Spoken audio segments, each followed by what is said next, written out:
In Lecture 9A, we will explain the procedure called null hypothesis statistical testing, define the null hypothesis in words, define the three alternative hypotheses in words, and define alpha, significance level, rejection region, and critical value. Null hypothesis statistical testing is an inferential statistics technique that researchers use heavily. The big idea about NHST is that you test a claim about a population parameter, such as a population mean, population correlation coefficient, or population standard deviation. This claim is tested against an analogous population parameter that is unknown. Here's the kicker, though. NHST doesn't ever result in discovering the actual value of that unknown parameter. It's weird, and it can be a bit confusing at first, but please stick with me. I promise that we'll look at loads of examples of NHST over the next several chapters, and your comfort with this fundamental premise will increase as we continually apply the process of NHST. To get started, you must understand that NHST involves two types of hypotheses. The first type, called the null hypothesis, is always a statement of no effect or no difference. Let's use the symbols that Spatz introduces in Chapter 9. Nearly all tests of inference compare means. We'll also look at correlation coefficients this chapter. But for now, let's focus just on the population mean, mu.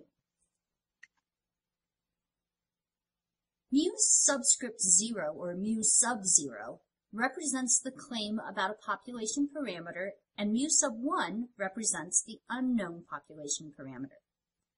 So a null hypothesis comparing the claim, represented by mu sub 0, and the unknown, represented by mu sub 1, would be written as an italicized h, unitalicized subscript 0, the 0 is for null, colon, mu sub 0 equals mu sub 1.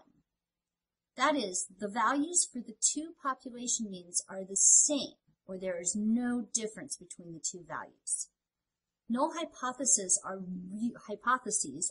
really easy to recognize because they will always have an equal sign in them. The second type is called the alternate hypothesis. Typically, the alternate hypothesis, H sub 1, is the effect that the researcher is trying to demonstrate, and the null hypothesis is a statement that the effect is not present. Here are some more details on alternate hypotheses. There are three basic forms of alternate hypotheses. If an alternate hypothesis is simply a statement of difference, it is called two-tailed. If our alternate hypothesis is this statement of difference, meaning that the two values are different from each other, it means we think the mu sub 0 and the mu sub 1 are not the same number. It would be written as italicized h, unitalicized sub 1, colon, mu sub 0, and then the doesn't equal sign, which is an equal sign with a diagonal slash through it, mu sub 1. Oftentimes, though, a researcher has an idea about how the claim and the unknown are related. In these cases, the researcher would choose a directional alternate hypothesis. If the researcher thinks the claim is a larger value than the unknown, the alternate hypothesis would be written as h sub 1 colon mu sub 0 greater than mu sub 1. Remember, the greater than sign, if you think about it like a Pac-Man mouth, just the diagonal part of it, it opens toward the thing that's bigger. If the researcher thinks the claim is a smaller value, then the direction of the greater than symbol flips and the mouth now opens on the right and is called a less than symbol. Now that we've established what the null hypothesis part of NHST means, let's explore the ST, the statistical testing part. There are a bunch of definitions that are all connected to the statistical testing feature of NHST. My plan on this slide is to show you how they all relate and what statistical tests will let you conclude. First, the researcher must decide on the level of significance he or she is comfortable with in a particular study. Spatz does a nice job explaining why it is common to choose an alpha of 0.05, which corresponds to a 95% confidence level. An alpha of 0.01 and 0.001 are also common. They correspond to confidence levels of 99% and 99.9% respectively. If you look at the numbers, you can see that they're related. If both numbers are expressed as a probability, then they add to 1.00. If both are expressed as a percent, they add to 100%. So, the researcher must set this level of alpha so that he or she is comfortable with the possibility of a type 1 error occurring. We'll delve into errors in the next lecture. For now, let's just focus on the most commonly chosen alpha, 0.05. Let's also assume our alternate hypothesis is non-directional or two-tailed. The next piece of important information is the degrees of freedom. Remember from Chapter 8, you can determine the degrees of freedom by taking your sample size n minus 1. This is important because the degrees of freedom affect the shape of the t-distribution. As the df increase, the t-distribution shape becomes more and more normal. Once you've set alpha, use table D, the t-distribution, to find what's called the critical values for the type of alternate, in this case, two-tailed, hypothesis that alpha and df also agree with. In this image, the sample size was n equals 15.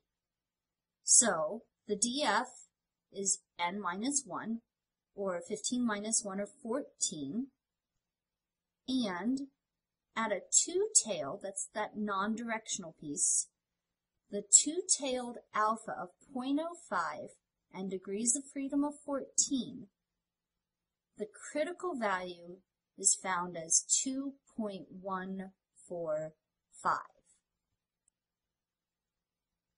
The t-distribution is set up just like we're used to with a normal distribution, in terms of finding the inflection point and marking the standard deviations in equal amounts.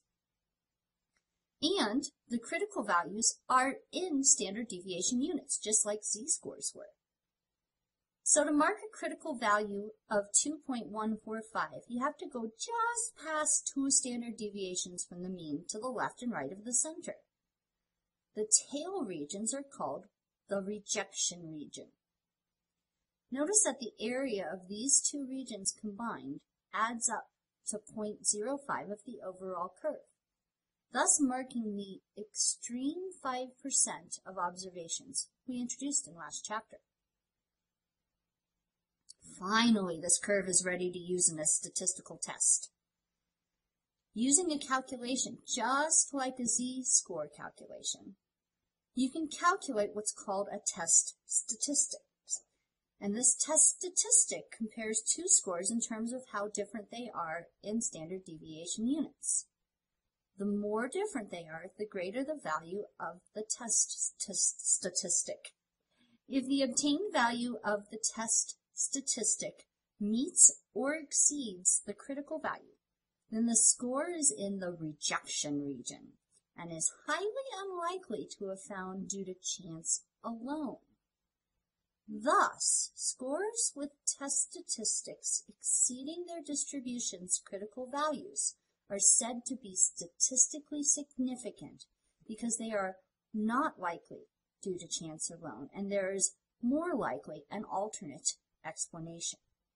That is, an explanation other than chance.